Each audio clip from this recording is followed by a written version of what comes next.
Muy bien, buenas tardes.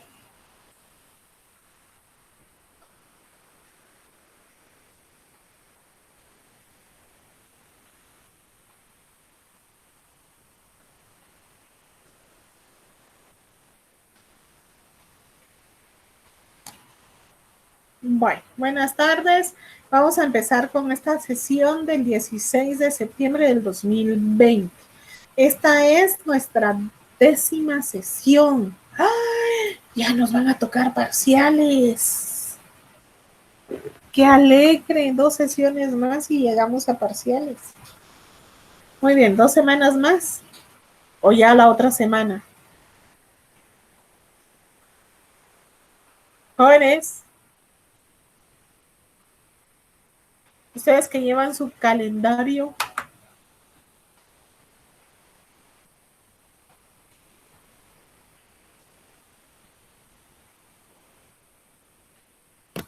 ¿Sí? Jóvenes, ¿me escuchan?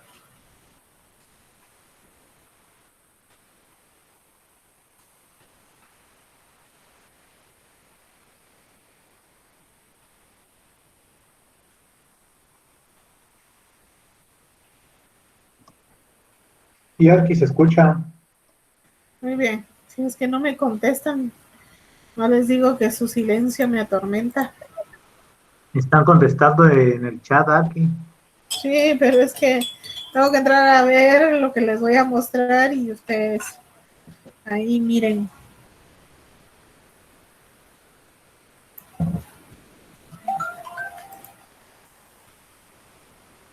Muy bien.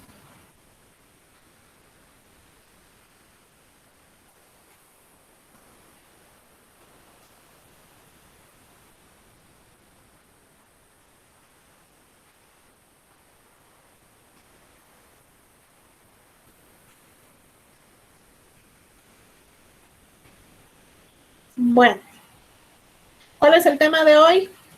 Marcos, ¿qué vamos a ver hoy? Tuvieron que haber visto las presentaciones. Marcos, ¿cuál es el tema de hoy?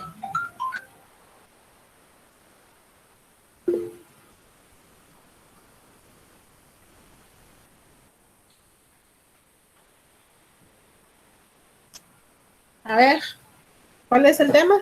Pero ábranme su micrófono, por favor. Ay, no. Jocelyn, ¿cuál es el tema de hoy?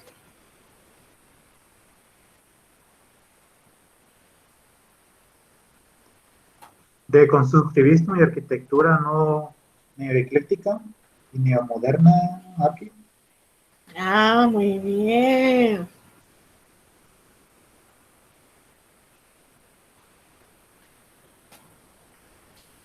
Bien. A ver, ¿qué es de constructivismo? Porque tuvieron que haber leído. A ver, cuéntenme.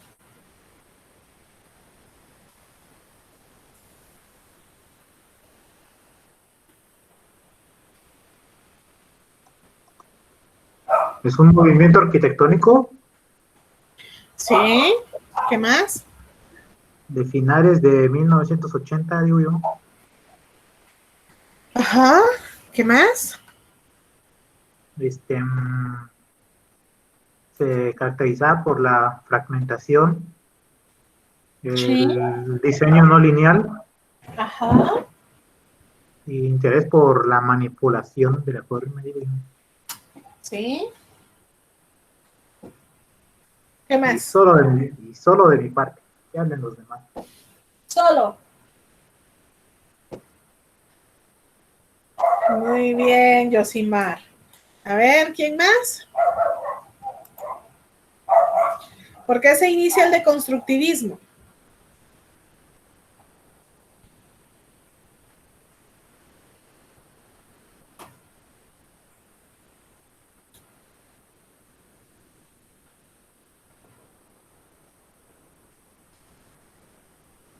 A ver, Ana, ¿por qué se inicia el deconstructivismo?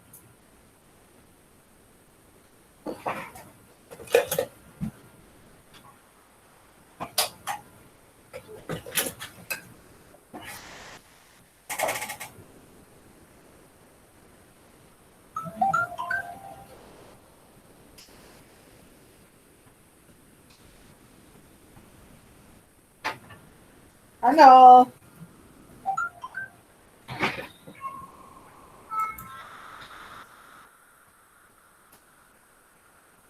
Ana, ¿dónde está Ana?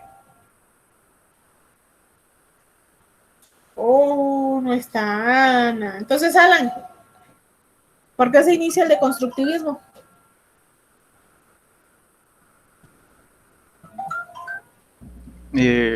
Según lo que leí, decía que se había originado por diferentes arquitectos de diferentes ideologías.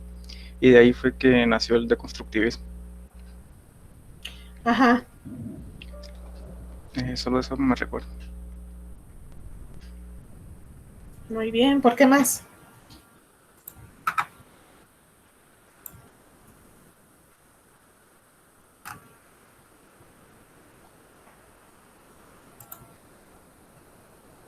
Solo eso me recuerdo, dice Alan.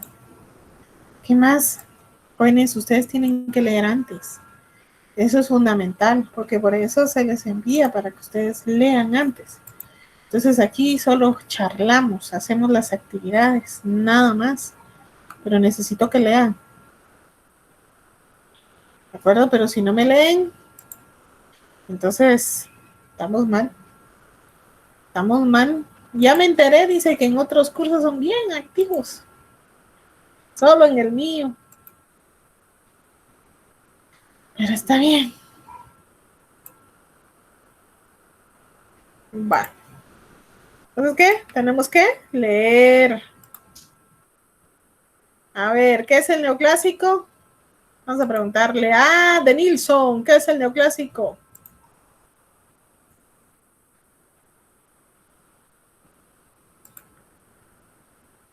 ¿No es neoclética, Arqui? O neoclético, perdón. ¿Qué es neoclético?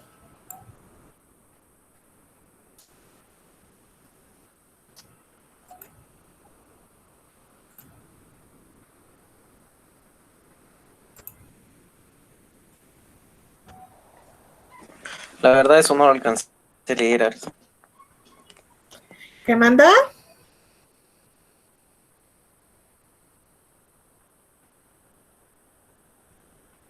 A ver.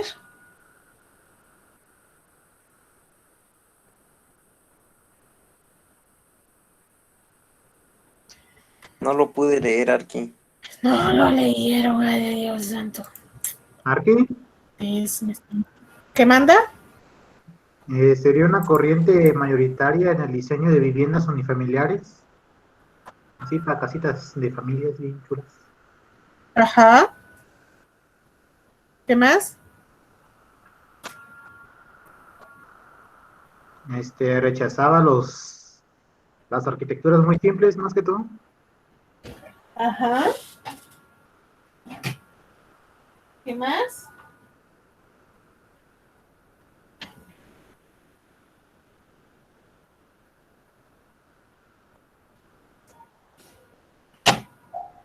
Es algo así como viviendas de Estados Unidos, más o menos. Ajá.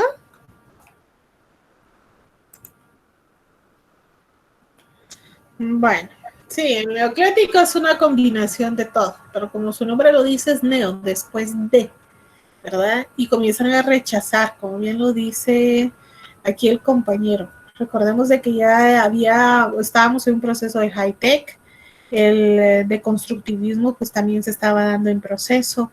Recordemos de que estos movimientos o estilos arquitectónicos serán paralelos, no son que se dé uno tras otro, o sea, movimientos de que surja por otro, no, sino son paralelos. Entonces, vamos a tener en ese momento un high-tech, un deconstructivismo, van a haber personas o grupos, igual como lo vimos con las corrientes estilísticas de la pintura y la escultura, ¿verdad? En 1900, entonces a principios de 1900, entonces lo mismo. Esa es la combinación, ¿de acuerdo? Entonces, a eso le debemos. ¿De acuerdo? Entonces, vamos a empezar, pero voy a empezar con el deconstructivismo. Así que me dicen si observan, ahorita les voy a proyectar hay un link que es muy completo, que me gusta mostrarlo porque tiene varios ejemplos, no es tan, ¿cómo le podríamos decir? Tan teórico, ¿sí? Está compuesto por 200 diapositivas, tiene varios ejemplos, más adelante pues ya vamos a ver los actuales. Estoy buscando la ventana, pero no me deja visualizarla ahora. No entiendo por qué no. ¿Verdad? La ventana. No.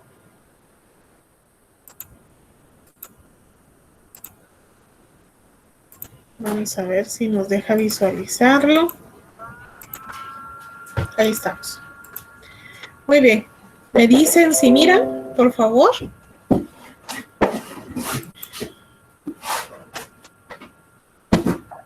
Bien. Sí se ve, pues. Sí se mira. ¿Miran ahí? Sí, Arqui. Muy bien. Entonces vamos a empezar con el de constructivismo.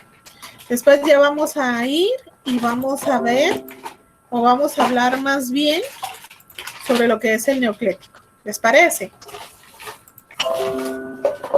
Muy bien. 215 diapositivas para ser más claros. Entonces, el deconstructivismo es un movimiento arquitectónico que surge por una filosofía, ¿sí?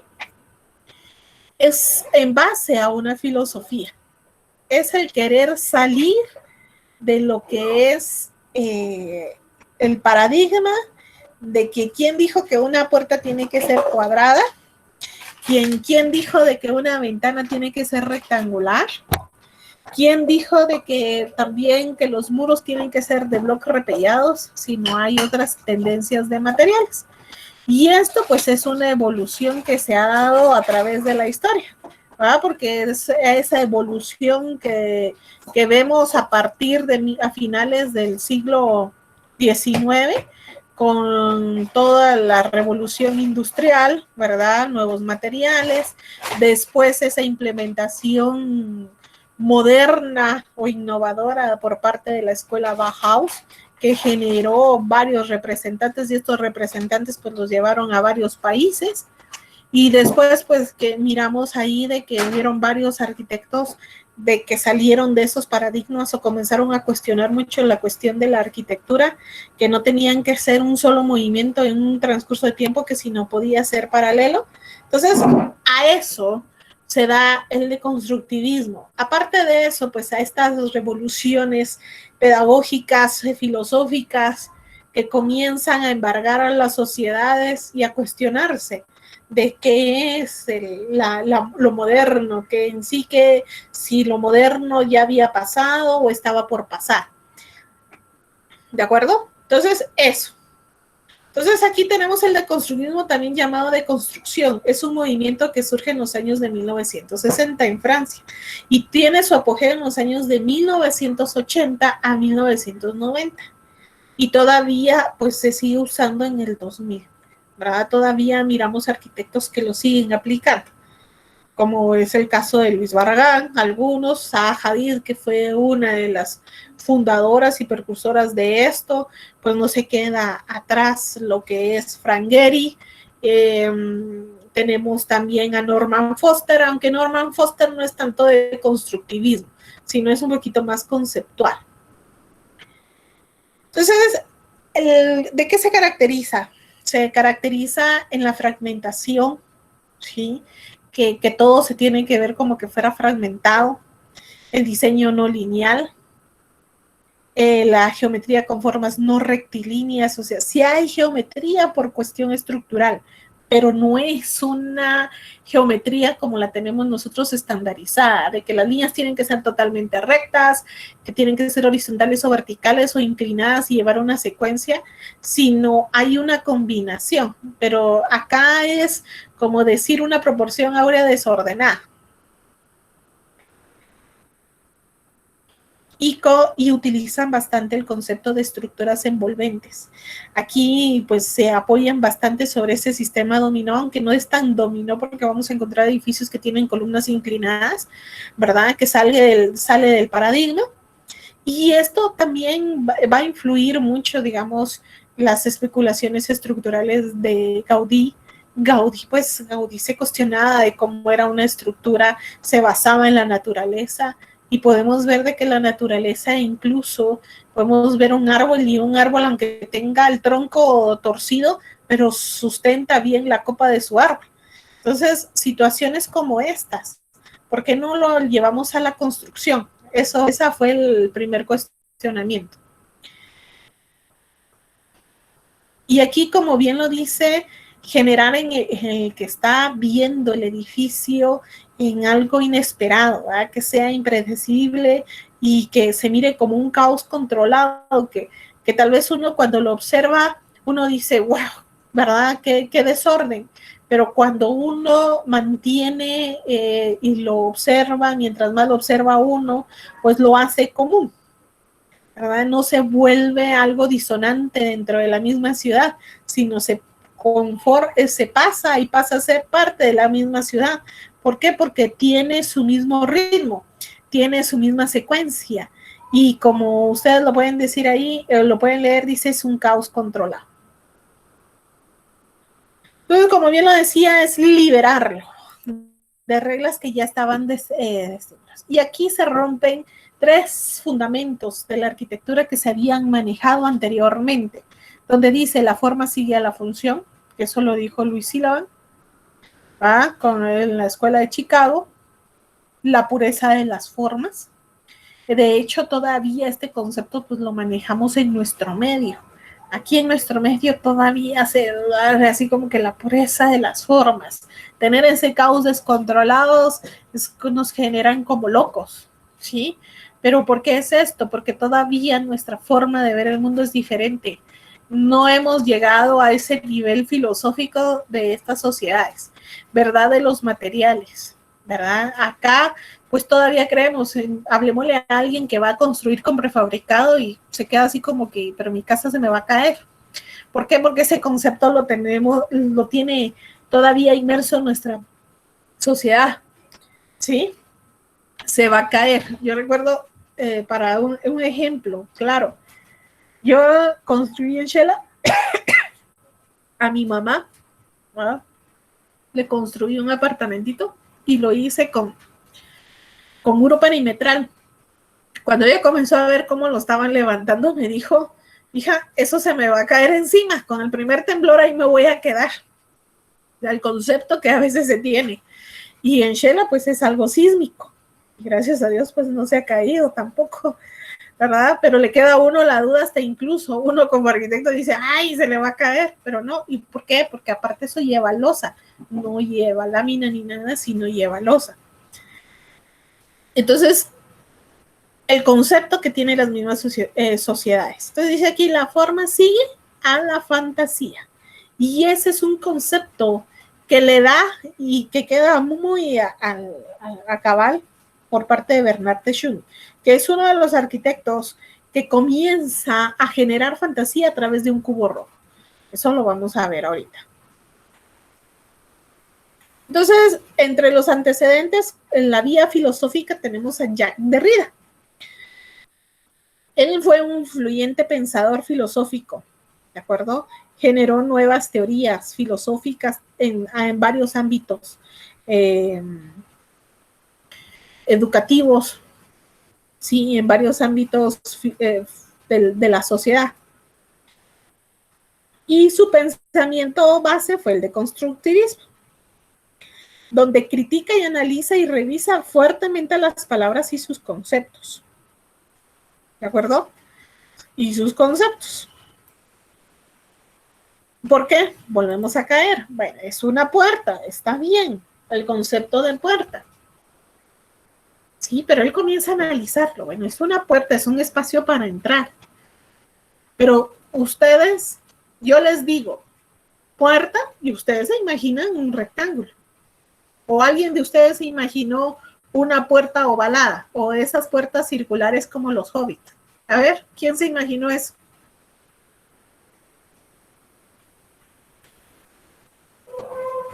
Jóvenes. Nadie. Ya vi que ya se me quedaron callados. Nadie. Nadie. ¿Por qué? Porque tenemos ese concepto en la cabeza. ¿Me entienden? Entonces, Jacques Derrida comienza, y no solo es con el ámbito constructivo. O sea, él su filosofía no lo basa en ese ámbito. Si ustedes buscan la filosofía de Jacques Derrida es con respecto a otros conceptos, a conceptos que se trabajan en sociedad, de familia, ¿verdad? ¿Quién dijo eso? O sea, ¿quién lo estipuló? ¿Quién dijo que así tenía que ser? ¿Me entienden? Entonces, esto lo toman los arquitectos a su punto de vista. ¿Quién dijo que la ventana tiene que ser cuadrada? Que si yo les digo ventana, ustedes se imaginan un rectángulo.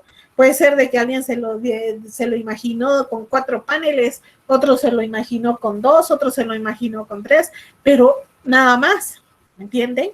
Entonces, nosotros tenemos ese concepto inmerso. O, por ejemplo, los muros. Nosotros hablamos de muros y rápido nos los imaginamos rectos. ¿verdad? En nuestro medio todavía, bueno, es un muro. ¿verdad? Y viene el concepto que ahorita ya se está usando, muro portante o muro solo de relleno. Pero rápido, si yo les digo portante, tiene que ser de bloque, tiene que ir piñado, tiene que ir, pero ¿por qué no puede ser un electropanel? ¿Por qué no puede ser de bambú? ¿Me entienden? Entonces, el concepto de eso. Entonces, él comienza a definir esos conceptos. Aparte, que recordemos de que el deconstructivismo, el constructivismo ruso, que lo vimos, que se dio en 1920 a 1930, que se basó mucho en utopías, pero algunos edificios que se llegaron a construir hablaba sobre grandes voladizos, en algo no tan geométrico, en cuestión de posición de volúmenes, bueno, los volúmenes muy geométricos, pero en posición jugaba con voladizos, con un tronco grande y después el volumen, el mayor sostenido por esa torre, ¿verdad? La torre de Vladimir Tatlin, que como vieron ustedes, pues solo fue una utopía porque nunca se llegó a construcción, pero nada más. Pero esas situaciones en que generan que pueden ir inclinados, que le dan una idea a uno, bueno, no puede ser totalmente inclinado el objeto, que le da a uno la idea de que la estructura en hierro puede soportar más que una de block. ¿De acuerdo? Eso. Tenemos también las observaciones de Alexander Rodchenko, que lo vimos con el pintor, en donde las formas eran deformadas, pero que tenían un sentido. ¿verdad? Hay una pintura que creo que se las mostré o no se las mostré, que eso está en el futurismo, que se llama de la góndola. Y es una persona, ¿verdad? Que va en una góndola, pero da la idea que da bien la pinta, pero no es que vaya detallada la cara de la persona, su sombrero, no, muy geométrico. Vladimir Shurkov, ¿verdad? Kandinsky, miremos las obras de Kandinsky, Van Scholowski, que también tendrían que ver con esa opción de la deformación de la línea, las líneas inclinadas, y que le dieron paso a lo que es el futurismo italiano, el cubismo francés, el dadaísmo. Pues también no se queda atrás el caso de esto, se me olvidó, este pintor del cubismo. A ver, ¿quién es el pintor famoso del cubismo?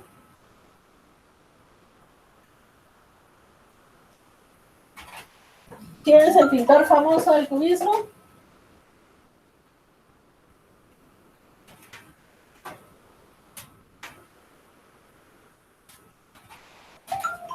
¡Jóvenes!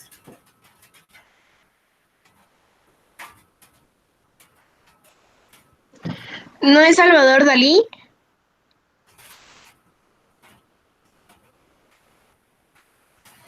Salvador Dalí, muy bien.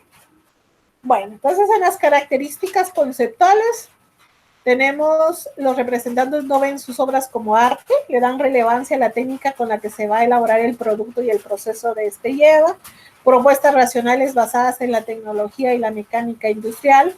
Los artistas consideraban su trabajo del mismo modo que la actividad de los ingenieros como un construir de objetos utilitarios, aunque frecuentemente estos tuviesen que crear su propia finalidad. Fin social, la reconstrucción de la sociedad, lo que condujo a un interés por la arquitectura, el diseño utilitario y la escenografía. ¿De acuerdo? Eso es lo que buscaba. Bien.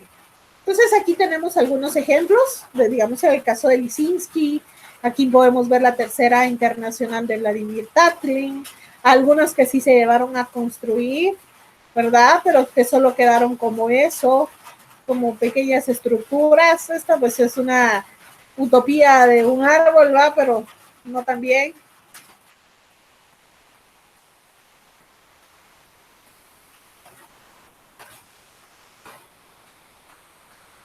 Y también podemos ver, ¿verdad?, cómo influyeron todos esos movimientos pictóricos.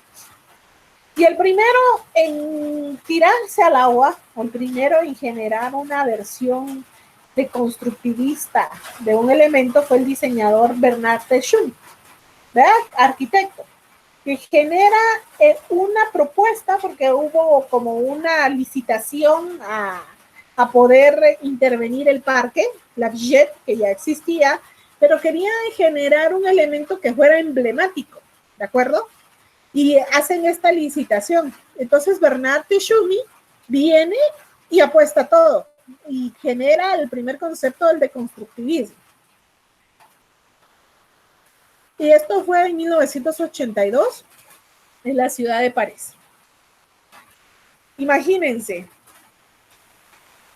un parque en una ciudad tan, podríamos decir, clásica, ¿verdad?, histórica, en donde vamos a tener edificios tan importantes como es la Torre Eiffel, edificios importantes como lo que es la Torre de Pisa, y parte de Italia, pero en todas estas ciudades que la miramos tan clara, y cuando encontramos esto.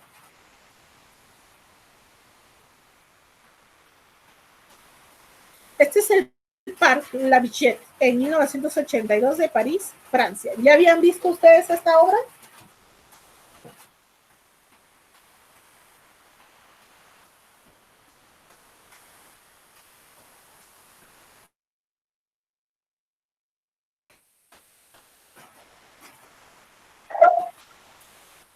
Mucho rojo, Arqui.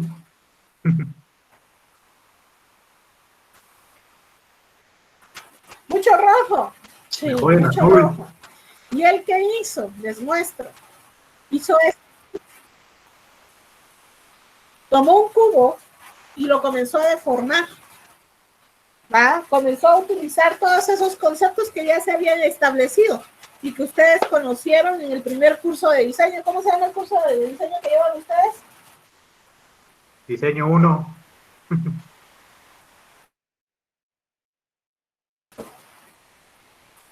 No, fundamentos de diseño, donde les enseñan esto de sustracción.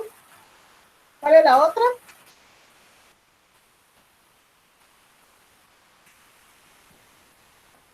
¿Ah?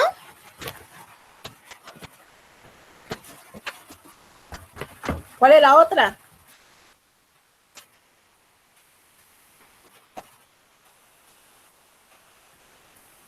Jóvenes, ¿me escuchan o no me escuchan bien? Sí, aquí se lo escucha, pero es que eran bastantes. Estaba la de penetración, creo. Ajá, ¿qué más? Ana dice que la de unión. ¿Perdón? Extracción. Ajá, ¿qué más? Unión, separación o como le digan eso. Superposición. Ajá. Superposición, ¿qué más? ¿Escuchan ahí? Sí, aquí. Toque. ¿Me escuchan? Ah, bueno. Muy bien, es que me puse los micrófonos, tal vez así me escuchan mejor ustedes. Tramposos, ¿sabes? La superposición, ¿qué otro? Tramposos, están leyendo lo que pone Anne. Va. Tramposo, va. Entonces, imagínense, con todos esos conceptos, él los aplica. Y él dice, bueno, lo vamos a hacer. ¿Verdad? Lo vamos a hacer y lo vamos a aplicar acá. Entonces, ustedes pueden ver todas las gráficas, porque él hace esa combinación tanto en planta, elevación, perfil, lo gira, lo rota, pero todo lo basa en un cuadrado. En estas participó lo que es Jacques Derrida y Peter Eisman. Digamos, Jacques Derrida, con sus conceptos innovadores, ¿verdad? ¿Quién dijo que tenía que ser un tubo?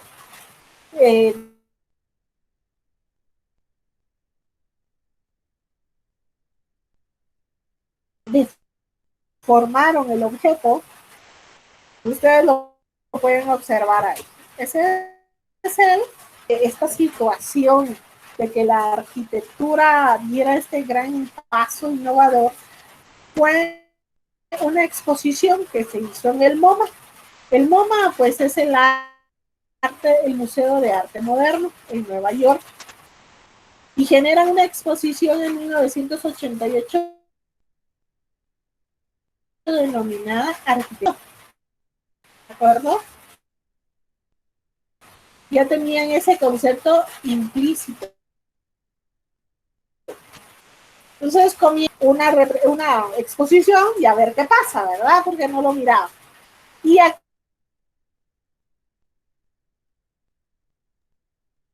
pues, comienzan varios, que es Philip Johnson y Mark Wheeler. Acá miramos los demás arquitectos que también estuvieron dentro de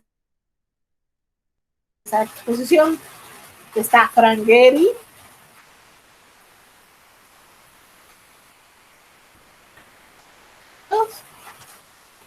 está Rain Kulhans, que no lo han escuchado, a él no lo han escuchado, ¿verdad? Rain Kulhans.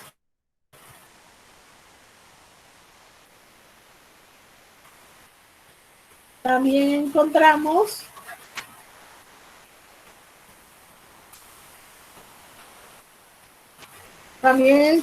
a Peter Eisman, Zaha Hadid, Kurt Himmelberg o Wolf Prix, así se llama, y Bernard Pechou, que fue uno de los primeros.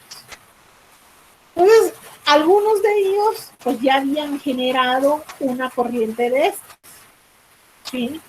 O sea, ya habían hecho un edificio por referente a esto, ellos ya lo habían hecho. Sin embargo, no habían tenido ese impulso, no eran tan conocidos aún, pero ya habían hecho sus demostraciones. Y como recordemos de que la arquitectura comenzó a manejar grupos de diálogo, se formaron grupos, ¿verdad? Entonces este grupo pues se unió, comenzó a platicar, pero todavía no habían decidido la exposición, esto fue como en 1985, aquí lo muestro, hasta que decidieron, bueno, vamos a montar la exposición y a ver qué pasa.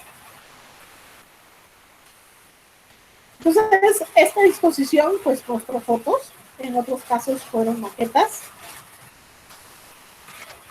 Y acá, pues, como bien lo dice Peter Eisman, fue denominada como una sentencia de muerte para el posmodernismo. ¿Por qué? Porque recordemos que el posmodernismo era aquella aplicación de elementos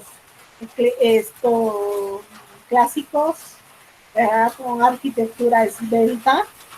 En algunos otros casos, pues miramos esas construcciones lisas, blancas, como el Centro de Gobierno de Brasil, ¿verdad? Entonces, aquí lo termina de sentenciar. ¿Y por qué? Porque se implementan nuevos materiales, siempre abordando que la arquitectura tenía que ser caótica o algo incompleto, o no deforme, porque no era el concepto que ellos manejaban, sino más que todo el caos. Si no, miremos el punto de partida. Entonces, aquí miramos proyectos expuestos. Un caso que es también uno de los iniciales fue la casa de Frank Gehry, de Santa Mónica, California. Esta casa, pues Frank Gehry la comienza a reestructurar porque así la intervino en 1978. Él ya tenía una base, pero no estaba completa. Entonces él comienza a innovar con nuevos materiales y a tratarlos de integrar para generarlo uno solo. Aparte, pues las presentaciones, podríamos decir, etópicas en su inicio de Zaha Hadid en el concurso TEC de Hong Kong, que eran ideas que se miraban que nunca se iban a realizar, ¿verdad? Tenemos también los dibujos e ilustraciones de Peter Eisman con el Bosendrum en 1987. Ahí podemos ver las ilustraciones para que ustedes también miren cómo es que ilustraban estos grandes arquitectos, sus maquetas. Daniel Libenski también, con la H de Berlín en Germania, concurso City H. Esa sí la llevó a construcción, lo vamos a ver más adelante. El concurso de Parc de la Bichette de Bernard Schumi, que esa es una de sus obras.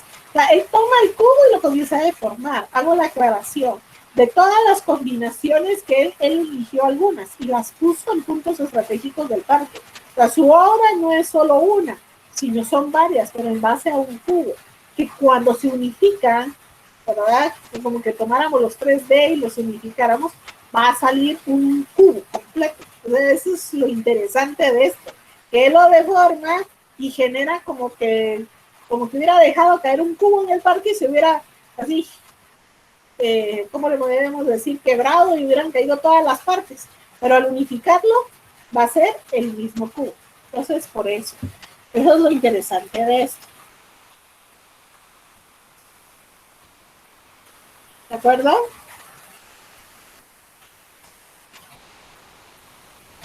¿Estamos ahí?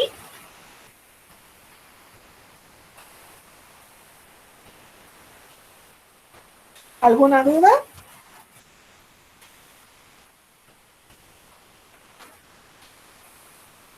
Jóvenes, dudas. ¿Me escuchan? Por ahora no, Arqui. Por ahora no, Arqui.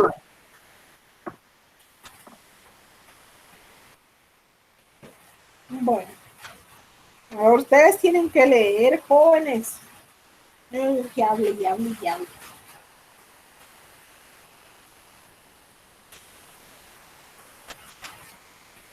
Bueno.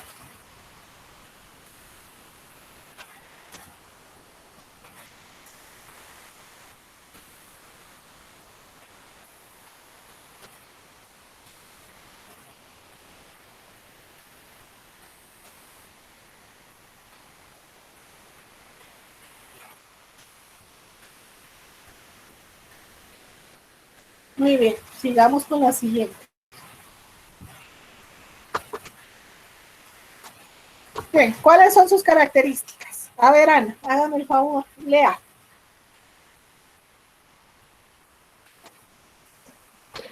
¿Dijo Alan o Ana? Ana. Anita. Ay, gracias, qué bonito eso no es. A ver, lea. Caos controlado, tiene base filosófica en movimiento literario, edificios impredecibles, la perspectiva multifocal, rechaza el ornamento, eliminación del punto focal, rechaza el posmodernismo, formas torcidas y plegadas, la deconstrucción de los detalles constructivos, recuerda al cubismo y al expresionismo abstracto en pintura, las aberturas y los tragaluces, el vacío como lugar arquitectónico, falta de simetría, complejidad y contradicción, la agudeza de los ángulos, la quinta fachada, opuesto a la racionalidad ordenada, libera la arquitectura de reglas y paradigmas, la esquina como no lugar, búsqueda de los antigravitacional y la inestabilidad estructural, las retículas y las mallas como respuesta a su búsqueda de lo antijerárquico, antinatural y lo ambiguo. Ajá. Y solo eso bien. Muy bien. A ver. Entonces, acá lo más importante es el rechazo al ornamento, ¿de acuerdo? El vacío como lugar arquitectónico, porque eso es fundamental. La quinta fachada, que es lo que ahora actualmente ustedes aplican en sus diseños. Y la esquina como no lugar. Eso todavía nos falta a nosotros meterlo, porque ustedes dejan en su diseño actual una esquina que no sea funcional, ¿de acuerdo? Que dice la esquina como no lugar, ¿verdad? Pero acá se toma la esquina como algo importante. Las retículas y las mallas como respuesta a sus búsquedas de lo antijerárquico. Bueno, miremos. Pues vamos ahora a ver obras y vamos a hablar sobre los representantes. Entonces tenemos aquí a Philip Johnson. A ver, Jocelyn, háganme el favor y lea.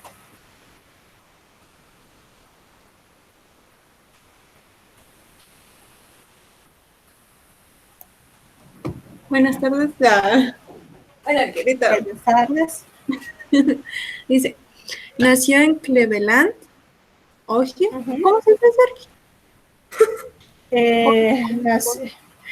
Cleveland, Ohio. Ohio. Cleveland, Ohio. Cleveland, Ohio. Ah, bueno. Estudió arquitectura e hizo después un máster de historia de la arquitectura en la Universidad Harvard.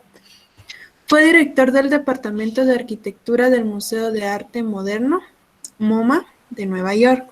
A los 36 años, se concentró en la arquitectura y diseñó su primer edificio. Johnson organizó las primeras visitas arquitectónicas a Ludwig Mies Ajá. van der Rohe. Ay, no, aquí tengo que regresar a inglés. Y también a Le Corbusier. Cuando estos viajaron a los Estados Unidos, con Mies colaboró en la construcción del edificio Seagram en Nueva York. Johnson ha sido distinguido por el Instituto Americano de Arquitectos con la medalla de oro. Ajá. Y en 1979 recibió la primera edición del premio Pritzker. Sí. ¿Qué más?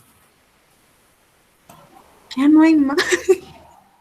Muy bien.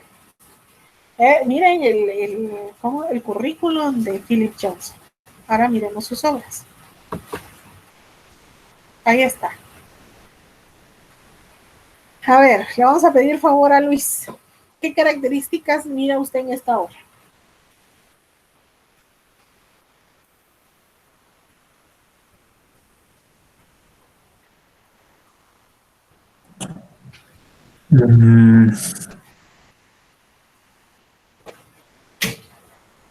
¿Características de qué?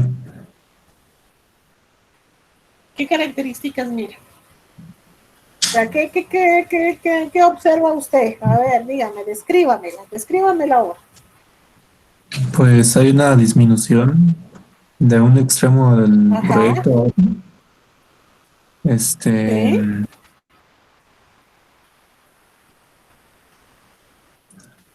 No es tan simétrico, sino tiene paredes curvas, tanto Sí. en el techo como en las paredes. Y eso hace que tenga cierto movimiento, ¿te parece? Tenga Ajá. movimiento. Los colores contrastan Sí, ¿qué más? y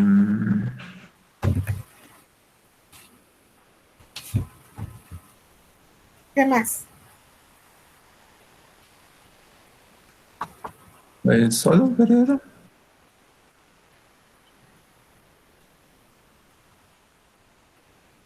que sí Ahí está. sería. Va. miren la planta, miren los muros no son rectos.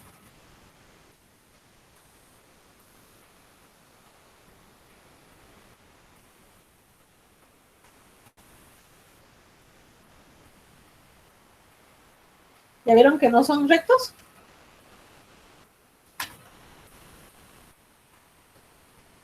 Sí, no son rectos, tenemos esquinas, tenemos elementos curvos. Y esta es la gatehouse. Es sencilla la casa. Miramos, ahí rompe el paradigma, rompe los paradigmas, techos no planos, muros no rectos, puertas que no son rectangulares. ¿Ven? ¿Qué más? Ventanas que no existe, es pura iluminación cenital. Miramos espacios que rompen los techos, los voladizos, las inclinaciones. Entonces, a eso vamos, a eso quiero llegar yo con esto, con esta situación. ¿De acuerdo? Bueno, pasemos a la siguiente. Frank Owen Gehry. ¿De acuerdo? A ver, ¿quién me hace el favor de leerlo? Marcos, lo escuchamos.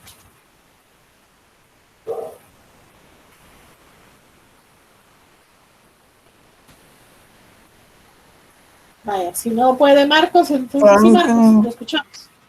Buenas noches. Frank Owen Gehry, arquitecto canadiense asentado en Estados Unidos. Su nombre de nacimiento es Ephraim Goldberg, ganador del premio Pritzker, perdón, en 1979, reconocido por las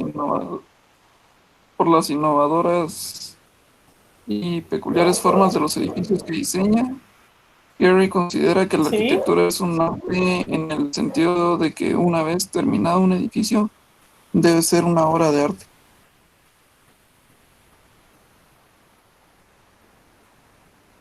Muy bien. ¿Qué considera que todo edificio tiene que ser? Una obra de arte. Eso es importante. ¿Por qué? Porque entonces él genera obras de arte. Aparte de hacerlo como un espacio utilitario, tiene que ser una obra de arte.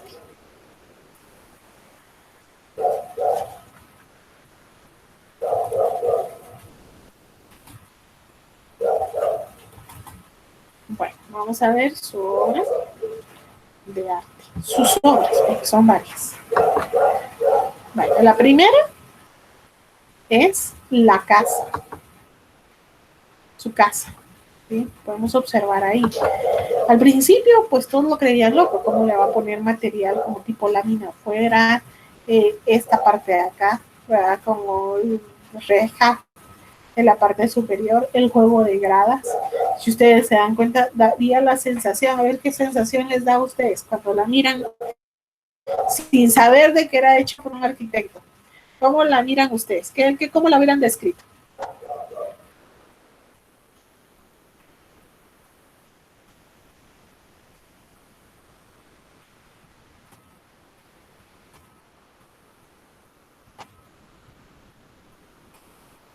Como una casa reciclada, Arqui. ¿Ah? Como una casa reciclada, Leo, o sea, Una casa con materiales reciclados.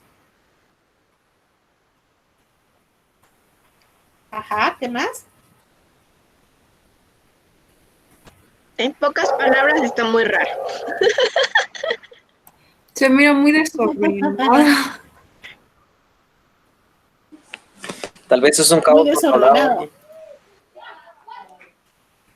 Un caos descontrolado.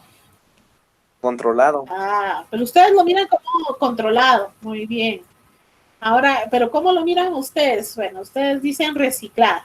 Digamos, yo podría venir a hacer mi casa así, ¿verdad? ¿Por qué? Porque los materiales son diferentes. No es como esa casa o concepto de casa que nosotros tenemos en que la casa se tiene que ver así, bien pulidita, ¿verdad? Bien terminadita, ¿o no? Eso es lo que nosotros creemos, ¿verdad? Entonces, eso es lo que nosotros tenemos, pero él no, él mete lámina y ¿qué le importa? Mete madera, le mete pérgolas, juega con los espacios, genera sombras. Miremos el otro.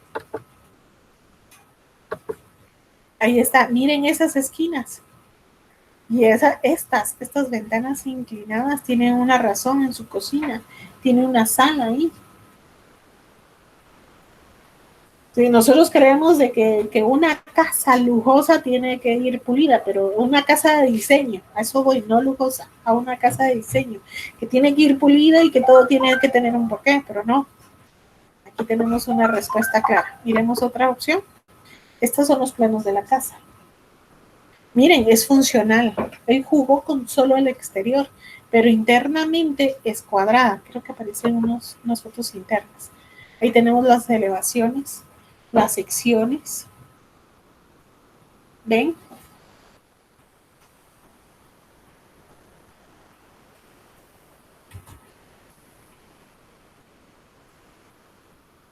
¿Lo tienen ahí?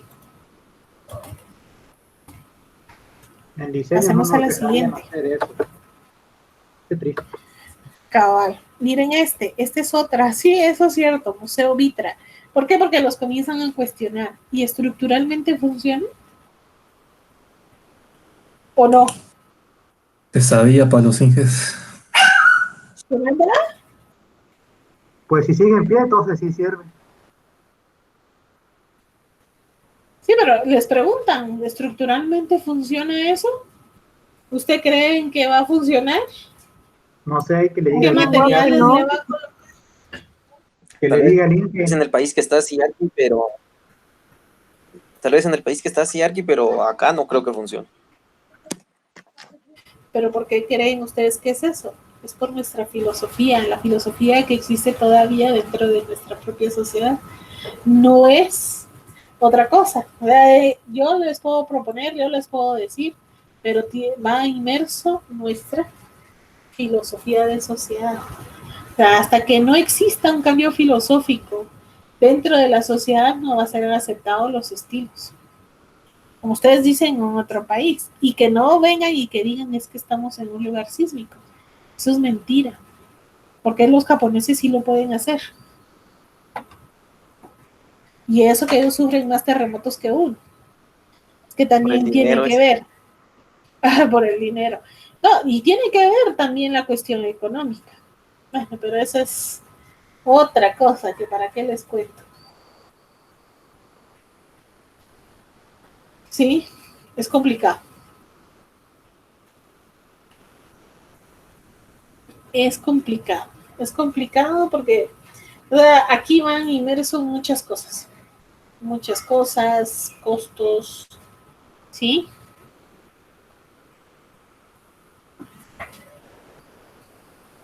¿De acuerdo? Bueno, Los japoneses tendrán vamos más acá. cráneo para todos esos cálculos de estructuras, ¿sabes? ¿Tienen más que? Más cabeza, más cerebro, o no sé, para entendimiento mejor en matemáticas para cálculos de esas cosas de estructura. Diría yo. Eso sí.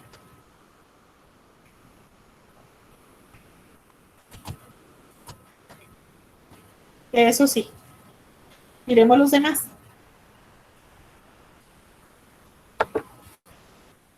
Ay, ¿por qué me sale eso? Ahí lo tenemos, el Museo de Vitra. Aquí. Este es el Museo de Arte de Frederick Wiseman, en Minneapolis, Minnesota, Estados Unidos. Miren el boceto de la par. Ese es el boceto de la idea original de Frank Gehry. ¿Qué es Entréguenle eso? ustedes eso a su asesor y los va a mandar muy lejos. Ahí está. ¿Ya lo vieron? Sí, como dicen ustedes, ¿qué es eso?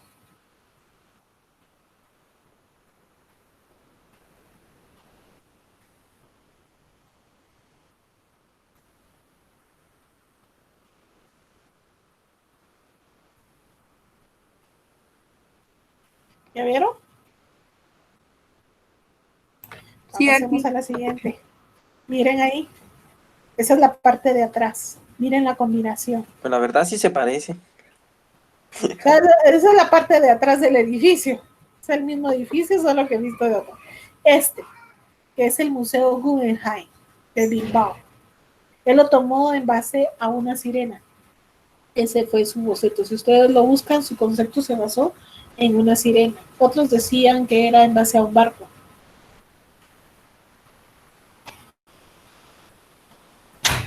¿Sí?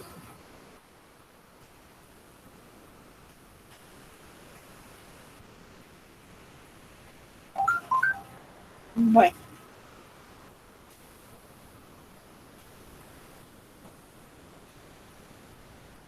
Pasemos a la siguiente.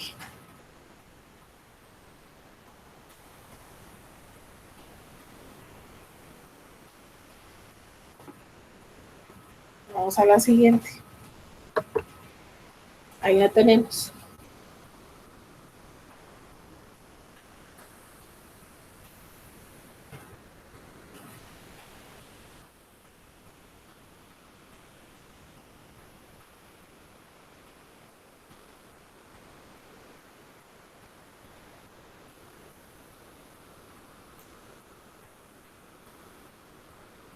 Esa es la planta. Esas son las elevaciones y secciones. Y este es su boceto. Mírenlo. Ya quisieran. No, ¿verdad?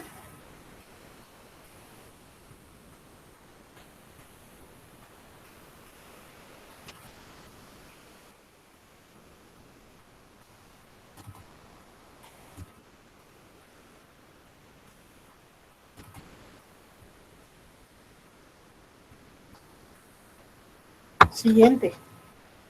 Ahí está. ¿De dónde surgió la sirena? ¿Ya lo habían ustedes encontrado?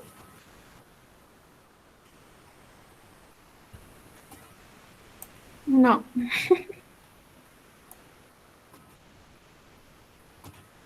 Ese arquitecto se miró la película de Moana. ¿Qué manda?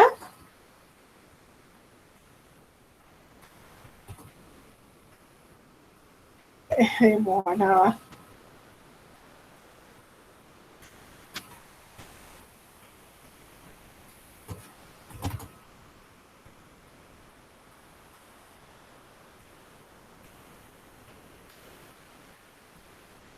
Miremos lo siguiente.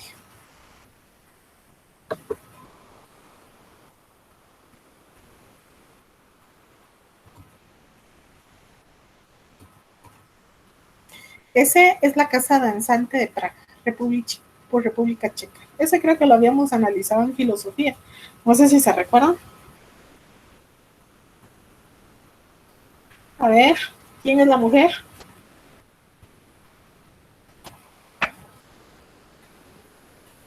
Del lado izquierdo.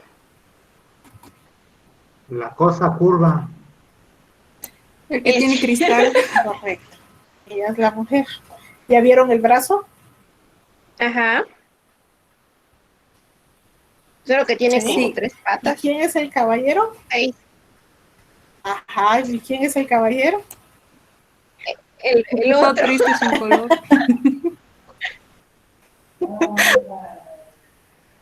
El que no quería bailar. Porque está de una pieza. Sí, ¿verdad? Pero miren cómo genera ese caos controlado. Lo genera con esa textura, esos cables que se miran y mantiene la coordinación con su contexto por las ventanas. Ese es el elemento unificador. Entonces no se mira mal.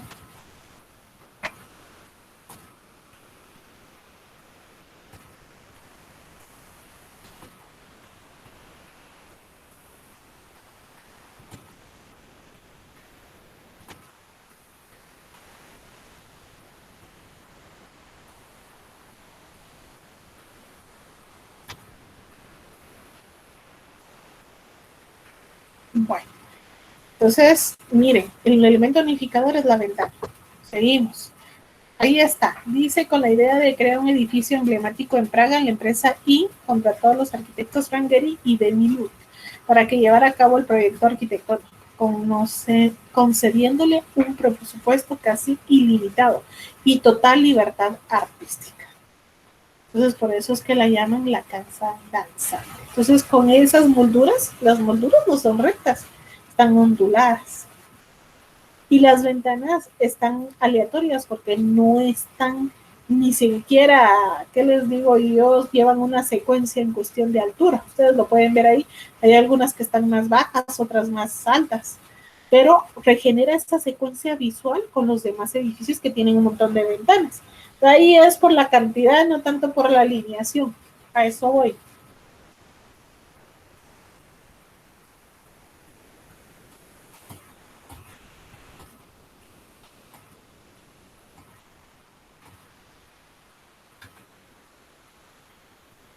¿De acuerdo?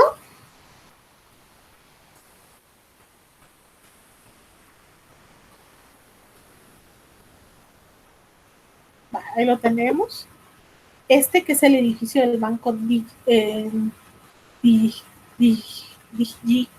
Centro de Berlín en Alemania, y le genera esa como una forma, ¿de acuerdo? En C, y después esa estructura, esa es la maqueta.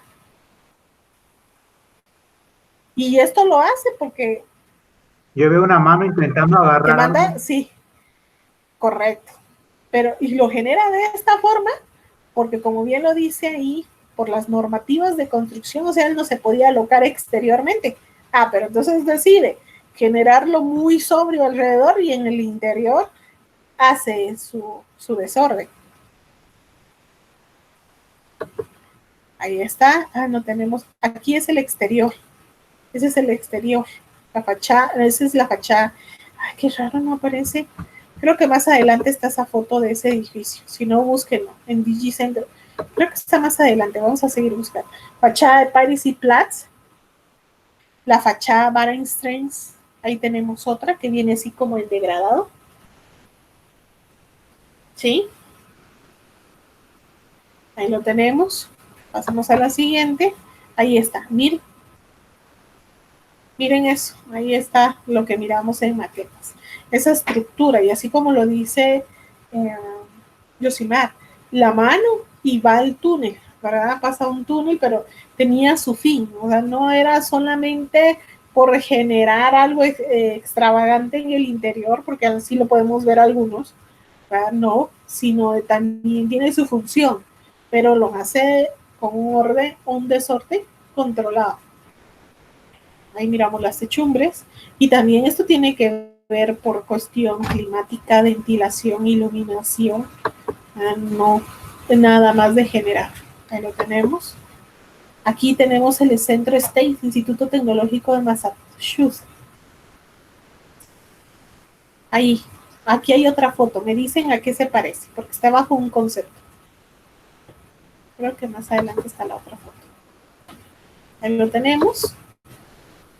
¿Lo vieron? Como dice Centro Tecnológico, ¿qué formas encontramos ahí? A ver, obsérvenlo. Díganme, ¿de dónde sacó el concepto?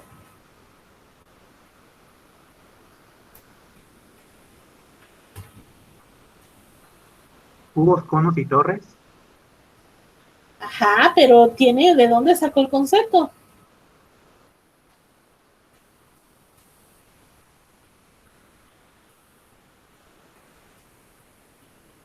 No sé, de su desordenadamente, tal vez.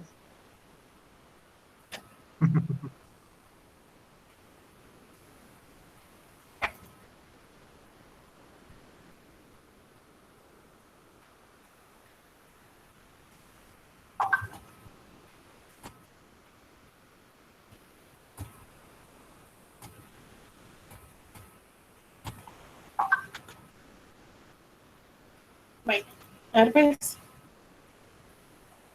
¿A qué se parece? Son los elementos como es tecnológico, los elementos que se necesitan en los laboratorios. Esa es la idea. Tiene forma de una lupa, tiene forma de un microscopio. Solo que lo hace descontroladamente. Ahí está. Pasamos a la siguiente. Ahí lo miramos. Ay, estoy yendo para atrás. Este es la Torre Getty en Hannover, Alemania. Miren ustedes eso. Da la idea, y de eso viene el concepto del torso, de esta gran torre denominada el torso, porque el giro del elemento, la estructura.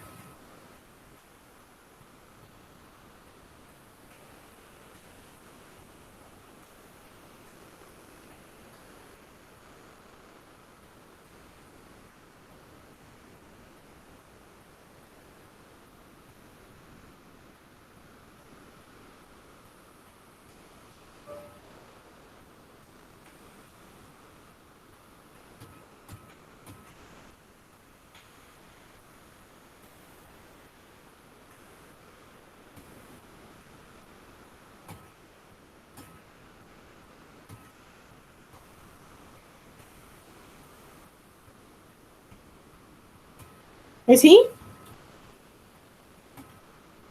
¿Qué más tiene? ¿Qué características tiene?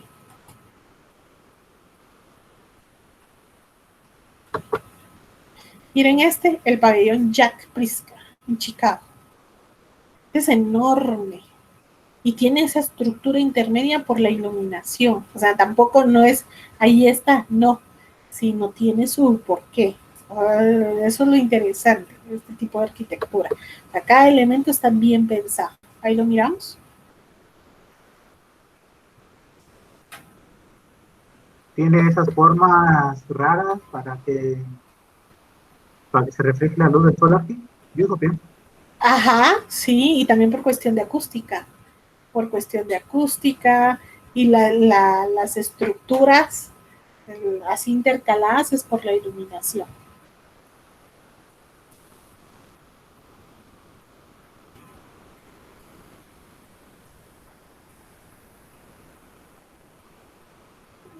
Sí, por eso.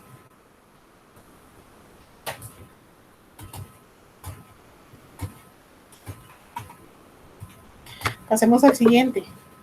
Este ya lo conocen.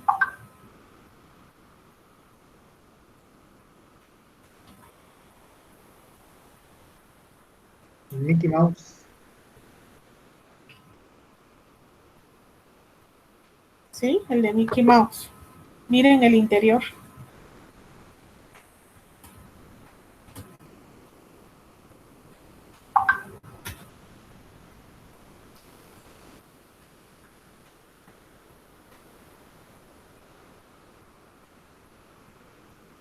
¿Ya lo vieron? Miren, esto también, pero está visto del otro lado. O sea, esas curvaturas. Frank Gehry tiene una característica que es la combinación. ¿De acuerdo?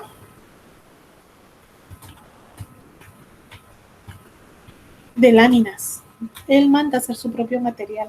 O sea, digamos, ya se conocen, estas láminas son de titanio, de algunas otras aleaciones de material, porque recordemos de que pues, si solo usamos la lámina galvanizada, pues acumula tanto calor, pues, no acumula, sino deja pasar demasiado el calor, ¿verdad? ¿Por qué? Porque hay algunas de que lo van a reflejar, otras no. Y entonces ese es un problema ambiental o de confort interno. Sin embargo, pues estas láminas, yo miraba un documental, se los voy a buscar y se los voy a compartir, pero son planchas especiales que se construyen a la medida, pero tienen revestimientos interiores incluso de fibra de vidrio, para evitar de que sean tan, ¿cómo le podríamos decir?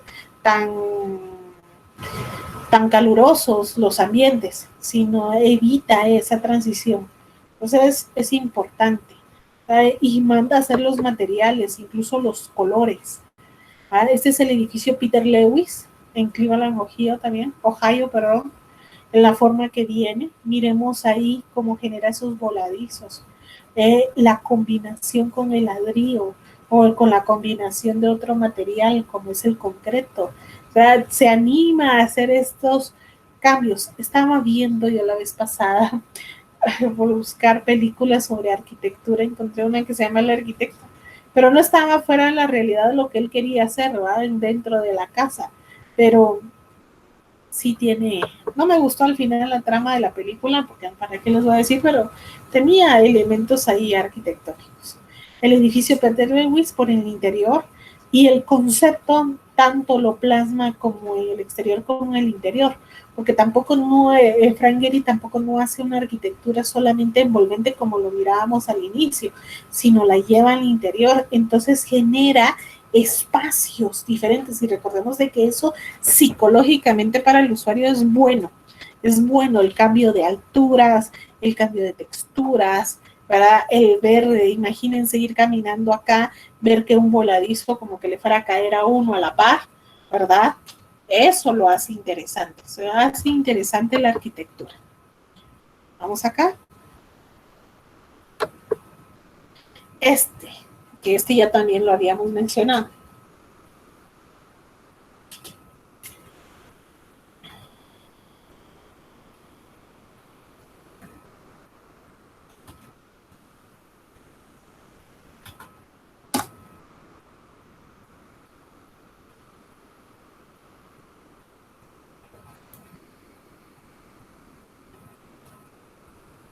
Miremos el siguiente. Miren eso, miren, imagínense ustedes una tarde lluviosa sentados ahí tomándose una copa de vino. Bueno, ahorita ya no es parte del viñedo, creo que lo convirtieron en restaurante y no sé qué más.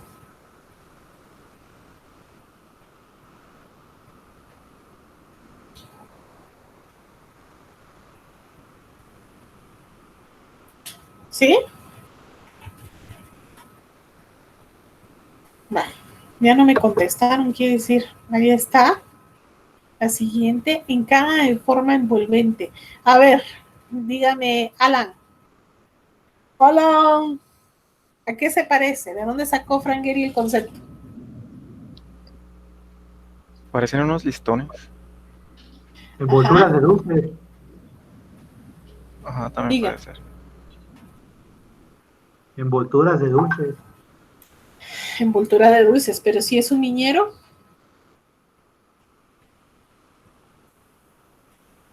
¿Es un qué? Viñero. Bueno, el concepto No fue sé de viñero, es el donde cultivan las uvas y las procesan. Lo que ves cuando toman mucho. ¿Qué manda? Lo que vean cuando toman mucho. No, pero o sea, sí, el lugar es un viñero, es donde cultivan y procesan las uvas, ¿de acuerdo? Pero a lo que voy, ¿de dónde tomó Frank Gehry el concepto? Una bola de papel arrugada, no sé. Una bola de papel arrugada, ¿qué más?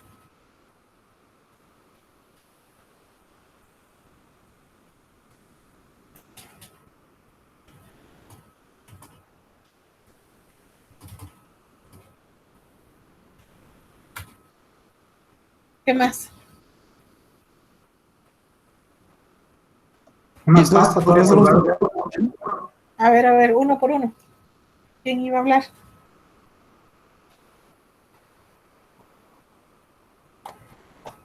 que tal vez podría ser también un cerebro. Un cerebro. Ujú. Muy bien. Bueno, él lo tomó sobre cuando se derrama el vino. ¿Sí? Cuando se derrama el vino, ustedes ven que deja y como que cae en esas corrientes, como que va a tomar a la botella y la dejara de derramar.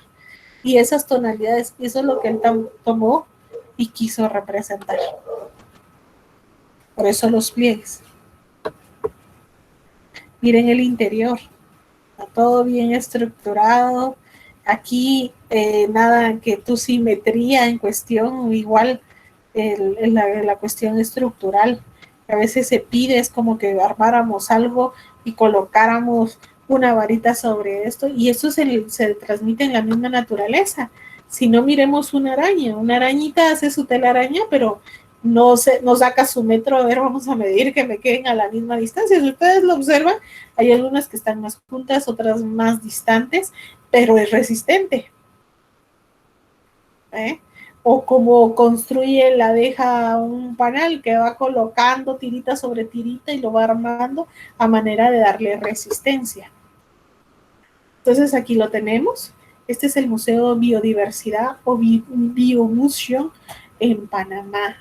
Él intervino en Panamá y generó algo de colores. Incluso, esto, ahorita no se me viene el nombre de este arquitecto guatemalteco, pero él toma este concepto en el uso de los colores y lo lleva, pero lo hace en las paredes de bambú, en una escuela en Sololá.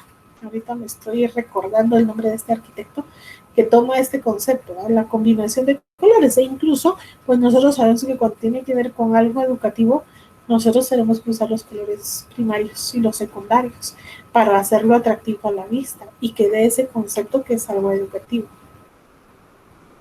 ¿Ah? Y aquí dice, el edificio fue diseñado para contar la historia de cómo el istmo de Panamá surgió del mar, uniendo dos continentes y separando un gran océano en dos, cambiando la biodiversidad del planeta para siempre. Miren qué bonito.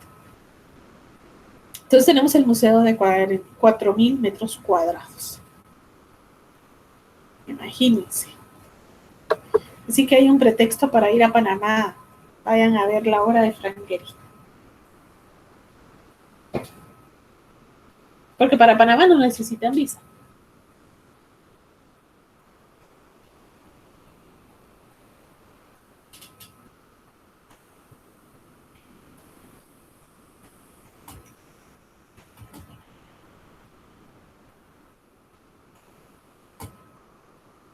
Muy bien. ¿O sí?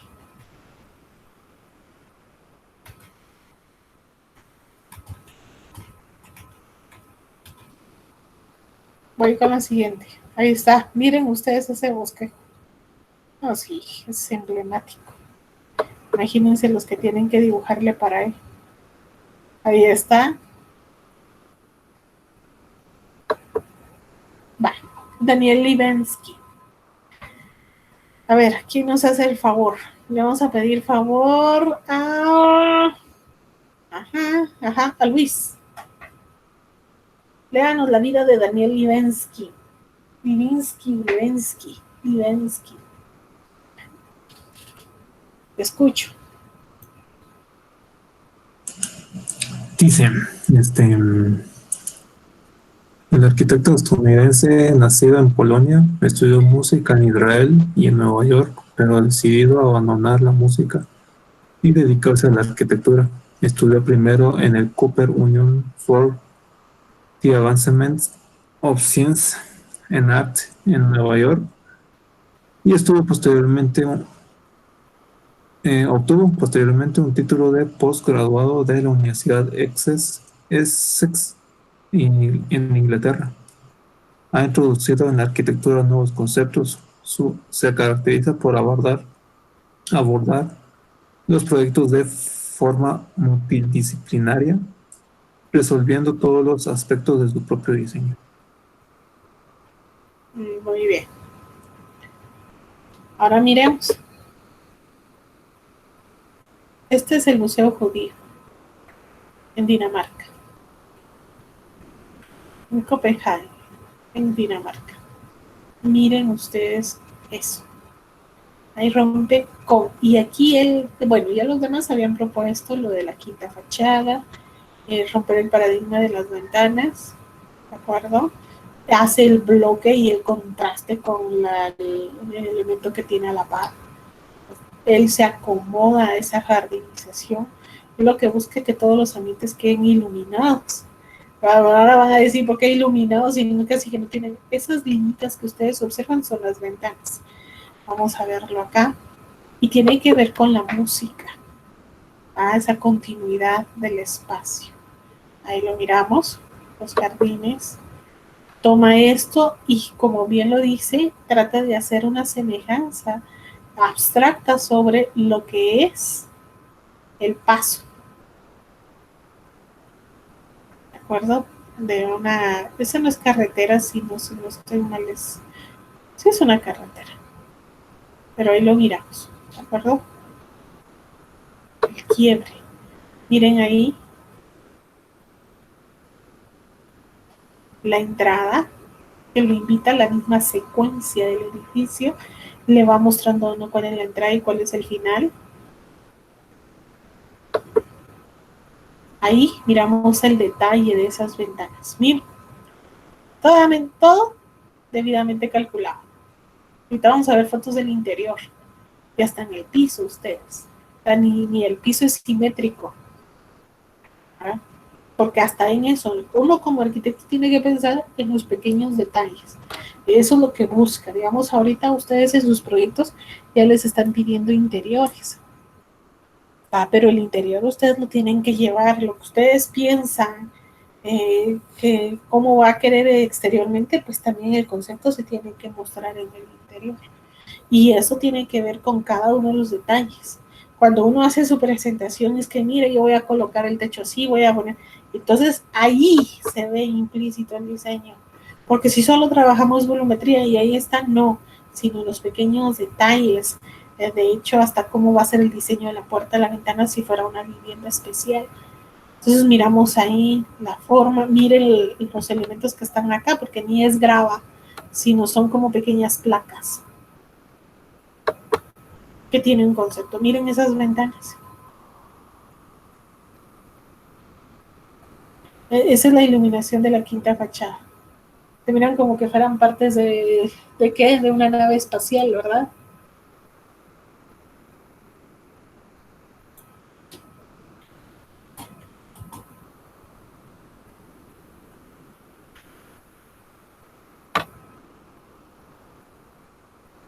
¿Ya lo vieron?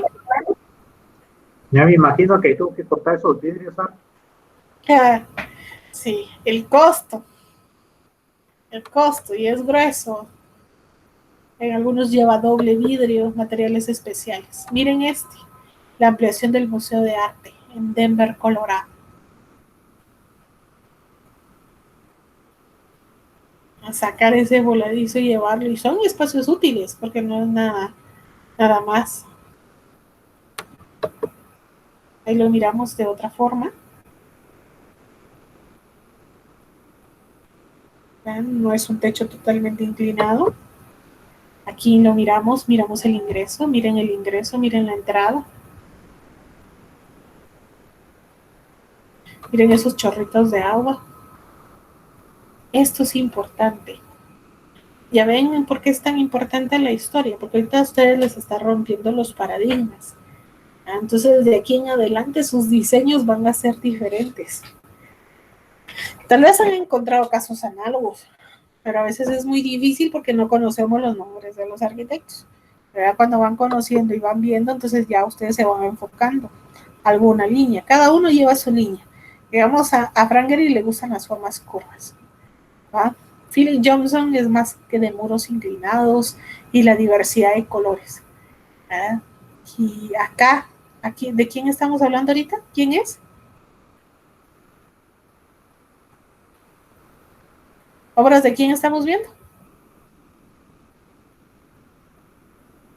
Jóvenes. Uy, ya se me durmieron. ¿Obras de quiénes son? Mías, no, aquí. No, hombre, vea que no se recuerdan, no me están poniendo atención. Daniel Libeskind, y el que me leyó me dijo, sí, pero él trabaja con muchas formas así inclinadas, generando picos, pero esto tiene que ver porque como él tuvo esa relación, por eso también es importante, digamos, uno como arquitecto, la arquitectura siempre uno la relaciona con otra rama del arte, porque la arquitectura es un arte y está clasificada como tal, pero siempre la relacionamos con otra rama del arte, algunos con música, otros con baile, y digamos, cada arquitecto, si ustedes le preguntan, por ejemplo, el arquitecto Darío, a él le gusta pintar, la pintura, ¿verdad? En el caso del arquitecto Samuel, a él le gusta pintar, y a él creo que le gusta más con lo que es acuarela, crayones, la fotografía. Yo he visto que eso le llama mucho la atención. Para el arquitecto Juan Carlos no podría decir yo que le gusta, no tuve la oportunidad pero cada uno va a buscar una línea. El que lleva el sentimiento del arte siempre se va a involucrar más en algo, escultura, ¿verdad? Eso, el generar esos espacios, y eso es importante, porque eso le abre a uno la mente, a la música, el tocar guitarra, el tocar un piano, una batería, que no se diga. ¿Por qué? Porque esto abre más allá. Aunque a veces nosotros escuchamos esa música así bien pesada o que no tenga sentido, pero a algunos les genera. ¿Por qué? Porque lleva ritmo. Digamos, ustedes comienzan a escuchar, digamos, un rock y comienzan ustedes hasta a jugar con sus pies y sus manos, ¿verdad? ¿Por qué? Porque lleva ritmo. No, no ahorita como el reggaetón que está saliendo, ¿verdad? Sino yo me refiero a lo que es bueno. ¿Sí? Eso. Miremos ahí el ingreso. Miren esa combinación. Entonces, cuando ustedes generen un espacio, ¿verdad? Un elemento, tienen que ver cómo lo van a percibir internamente, cómo generar diferentes sensaciones en el usuario. Eso es lo que nos deja el deconstructivismo. Miren esto ustedes. Hombre, sí, mis respetos. No. Cuando mira uno esto y dice, no es un simple cajón, sino está pensado en cada detalle. Aquí, el Museo Felix Nussbaum, en Alemania, podemos ver la combinación de materiales. Igual, las líneas, esos elementos inclinados. ¿Quién dijo de que una moldura tenía que ir recta? Es que eso de voy. O sea, es aquí donde se rompe. Como ahí tenemos otro, el Museo Félix, pero también visto de planta, y cómo es que lo une a esa construcción antigua. Lo rompe, como atraviesa. El uso de la quinta fachada, el Museo Imperial de la Guerra en Manchester, Inglaterra.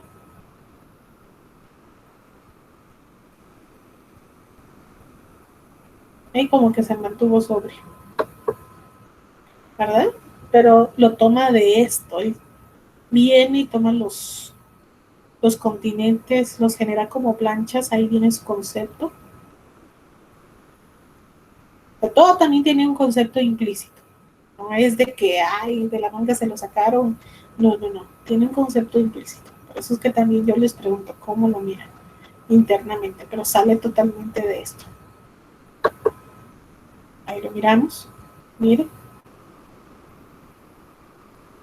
Y si se dan cuenta, hasta se ayuda incluso con la textura del piso para que sea también parte de.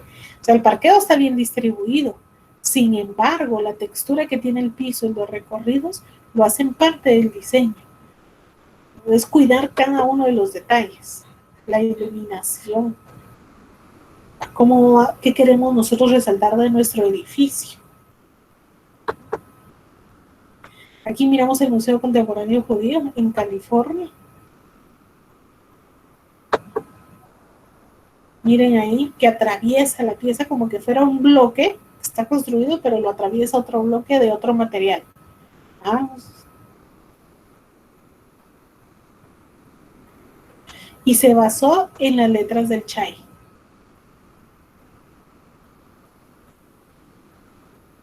Ahí lo tiene.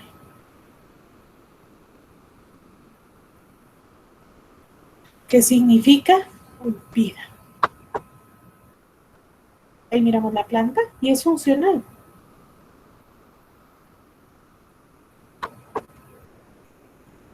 Lo malo es que a veces a nosotros nos cuestionan esto, pero es que necesitamos todavía el Centro de Posgraduados, Universidad Metropolitana en Londres. Y es que no es que uno venga y diga, yo voy a hacer muros así, pero si yo los voy a hacer así, tengo que investigar el material. ¿Hasta dónde me puede dar el material? Y como bien lo decían ustedes, pues, dinero, eso es cierto, se necesita dinero. Pero ¿hasta dónde puedo llegar con el material? Lo bueno de que ahorita estamos en un mundo que por medio de la tecnología nosotros ya tenemos acceso. Y esto del libre mercado Por eso es tan importante los convenios que se hacen de libre mercado. ¿Por qué? Porque yo puedo mandar a traer material al exterior. Y económico, digamos, en nuestro medio, pues hay personas de que les gusta invertir y invierten bien. ¿De acuerdo? Pero cuando nosotros nos dan esa oportunidad, y va a haber un momento de su vida que ustedes van a tener la oportunidad de intervenir y van a tener el control, ustedes tienen que aprovecharla, porque eso es lo que les va a dar la oportunidad para sobresalir de los demás. Ahí lo tenemos. Ahí tenemos otro ejemplo. Sí, digamos, cuando nosotros hablamos, en el caso en Shela hay una residencial que de ustedes, la Harlestone, no sé si la han escuchado, pero esas casas tienen domótica implementada. Que hasta ahorita nosotros lo implementamos, pero lo malo es de que a veces estamos así como que mentalizados de que quién no lo puede arreglar. A veces hay personas que tienen la capacidad económica, pero es que como no hay personas capacitadas, se puede arruinar y después quién lo arregla. Entonces mejor invierten a lo seguro. Pero digamos, si nosotros cambiáramos esa mentalidad, nos fuéramos nosotros especializando en algo, por ejemplo, solamente en iluminación, crean que nuestro trabajo sería reconocido. Ahí lo miramos. Miren las fachadas. Y es que también es como nosotros perder el miedo. Digo nosotros porque yo también, a mí, si yo tengo, a veces lo pienso y digo, ¿qué puede pasar? Entonces nosotros también nos limitamos. Pero ustedes que ahorita están en puertas ustedes ahorita tienen que ir con esa mentalidad, que no, que lo van a hacer y que lo pueden hacer. Yo en mi momento, mis docentes que tuve, digamos en el caso de diseño, pues tuve la oportunidad en diseño, tuve español, tuve una arquitecta española en diseño, tuve un colombiano, uno de Guatemala, pero tenía como que esa influencia mexicana, también una venezolana, ¿sí? Y digamos, ellos traían otras visiones cuando ellos miraban, por ejemplo, las secciones de nuestros edificios, cuando nosotros lo hacíamos. Entonces se quedaban así, si nosotros lo hacemos así de fácil, ¿va? Solo lápiz. Digamos, en España se maneja mucho el concepto de lo que es cómo unir las piezas.